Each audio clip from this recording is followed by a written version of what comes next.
దీంతో రెండో అమ్మాయి పెళ్లి ఎలా చేస్తారని చుట్టుపక్కల వారు, సమీప బంధువులు అడిగేవారు.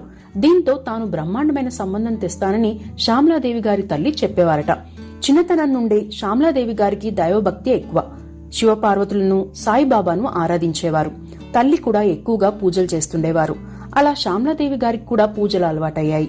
చిన్నతనం నుండే కార్తీక మాసంలో ఉపవాసం ఉండేవారు. చిన్న వయసులోనే ఉపవాసాలు ఏంటని తల్లి మందలించినా శివపార్వతులను ఆరాధిస్తూ ఉపవాసాలు చేస్తూ గొబ్బు పూలతో పూజించేవారు. చిన్నతనంలో కృష్ణంరాజుని సినిమాల్లో మాత్రమే చూశారు. అప్పటికే ఆ కుటుంబాల్లో రాజుగారి అబ్బాయి అని చర్చలు జరిగేవి. ఆ ఇంటి పద్ధతుల గురించి కూడా మాట్లాడుకునేవారు. అయితే ఓ రోజు సడన్ గా పెళ్లి చూపులకు వచ్చారు. పెళ్లి చూపుల్లో పెద్దగా మాట్లాడలేదు కృష్ణంరాజు గారు. అంతకుముందే కృష్ణంరాజు గారి గురించి తెలుసు. ఆల్రెడీ వివాహం అయిందని, భార్య చనిపోయారని కూడా శ్యామలాదేవి గారికి తెలుసు.